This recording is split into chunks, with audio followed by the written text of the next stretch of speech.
ঘরের দরজা ভেঙে ইমামের মেয়েকে তুলে নিয়ে যাওয়ার পর সারা বাংলাদেশে আলোচনা এবং সমালোচনার সৃষ্টি হয়। আজকে ভিকটিমকে উদ্ধার করেছে গাজীপুরের শ্রীপুর থানা পুলিশ। তদন্তকারী কর্মকর্তা এসআই লালচান তাকে উদ্ধার করেছে।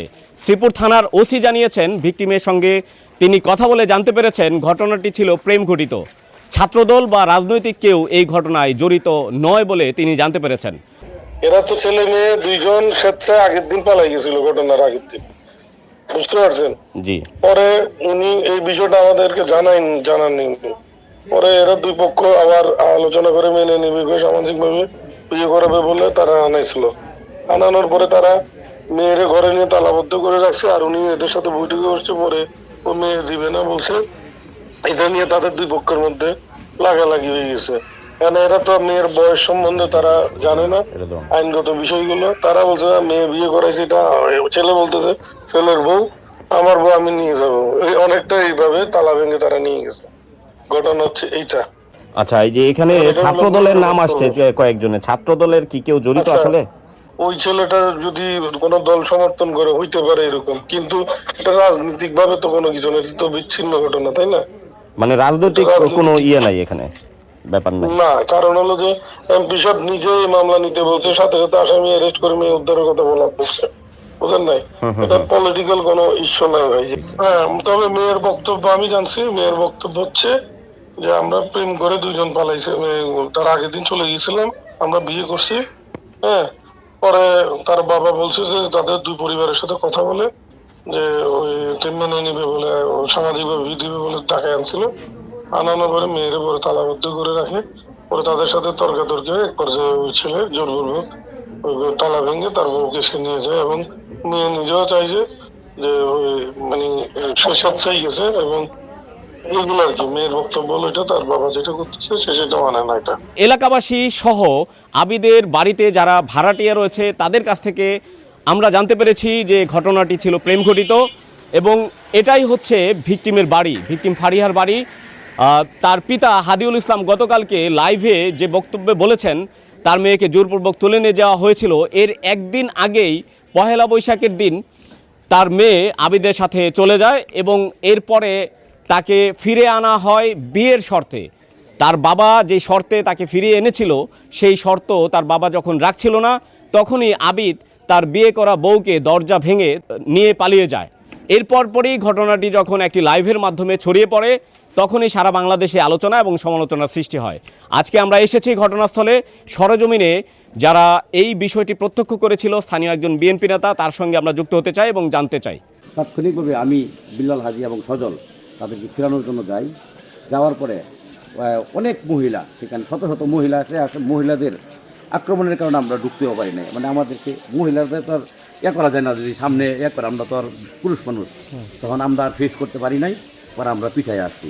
আসার পর তালা ভাঙা মেয়েটাকে নিয়ে গেছে। আমাদের তালা মতো অস্ত্র আসলো কিনা আমরা জানি না, এই বিষয়ে আমরা জানি না। আমরা বাইরে দাঁড়ায় ছিলাম, আমরা এটা দেখি নাই, এটা বলতে পারবো না।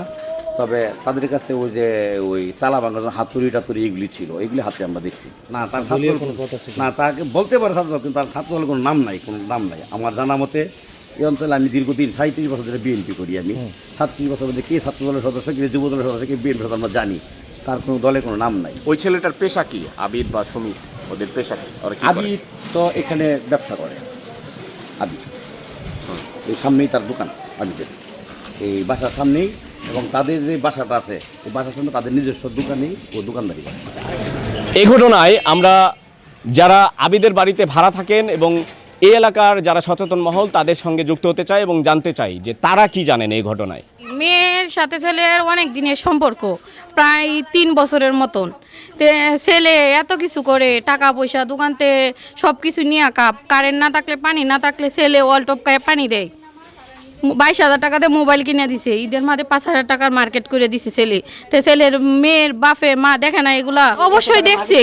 তখনকার তারা মেয়ের সতর্ক করতে পারলো না। এখন যেহেতু তারা পয়লা বৈশাখের দিন সকালে পাতারের রেস্টুরেন্টে গেছে কাবার ঘুরবার লাগে, ওখানে তারা খাইছে দাইছে ঘুরছে। দুপুরে 1টা বাজে তারা বিয়া করার সিদ্ধান্ত নিচ্ছে। তারা বিয়া করিয়া পরের দিন সকালে আইছে, ছেলে নিজ দায়িত্বে ছেলের মেয়ের বাপের কাছে দিয়ে আইছে। ওইতে তারা ঠান্ডা মাথা ওই অনুষ্ঠান করে আনবো। মেয়ের বাপে এটা মানে নাই, দিবে না। ছেলের বাবা এরকম, ছেলে ভালো না, এনতেনি নামাজি না, তার বাবা নামাজি, ছেলের কাছে দিবে না বলতে ছেলে বলছে তে আমাকে মেয়ের সাথে কথা বলতে দিন, আমার বউয়ের সাথে কথা বলতে দিন। ছেলের বাপে দিব না, ছেলেরে গাত ধরিয়া বাইর করে দিছে ঘর থেকে, ঘুষি গাছা দিছে, সরতাফরা দিছে, দিব না, এনে বিয়া দিব না মাইয়া, ছেলেরে মারধর করে বাইর করেছে। প্রেমের ঘটনা সম্পূর্ণ জানতো। আজকে প্রায় 1.5 বছর যাবৎ ছেলে এবং মেয়ের ভিতরে রিলেশন, মেয়ের বাবা এবং মেয়ের মা দুইজনই জানতো। তারা দুইজনই প্রেমের বিষয়টা লুকিয়ে সবার থেকে আড়াল করেছে। একজন অপরাধী সবসময় সে তাকে নির্দোষ দাবি করে, তার দোষগুলো ঢাকার জন্য সে অবশ্যই তাকে নির্দোষ দাবি করিয়া এবং প্রেমের একটা নাটক সাজাইয়া এটাকে মিথ্যা সত্যকে চাপা ফেলানোর জন্য, মিথ্যাকে প্রকাশিত করার জন্য তারা চেষ্টা করবে। আমরা অনুরোধ করব মেয়েকে সমস্ত রকম ভয়ভীতি ছাড়া মেয়েকে সামনে উপস্থিত করা হোক। আমি প্রশাসনের কাছে আশা করব যে মেয়ে ভয়ভীতিমুক্ত পরিবেশে তার বাবার কাছে যেভাবে আইনি প্রক্রিয়ার মাধ্যমে ফিরিয়ে দেওয়া হোক। আর যারা প্রকৃত অপরাধী যারা, তাদের দৃষ্টান্তমূলক শাস্তি দাবি করছি। ভিকটিমকে যেহেতু উদ্ধার করা হয়েছে, তাকে ভয়হীন পরিবেশে তার কাছ থেকে ঘটনাগুলো জেনে এবং এই ঘটনার সুস্পষ্ট তদন্ত করে যারা এই ঘটনায় জড়িত ছিল, দোষী ব্যক্তি যারা, তাদেরকে সুস্পষ্ট তদন্ত সাপেক্ষে আইনের আওতায় আনার জোর দাবি জানিয়েছেন এলাকাবাসী। এতক্ষণ সঙ্গে ছিলাম মোহাম্মদ মুজাহিদ, সময়ের আলো, গাজীপুর।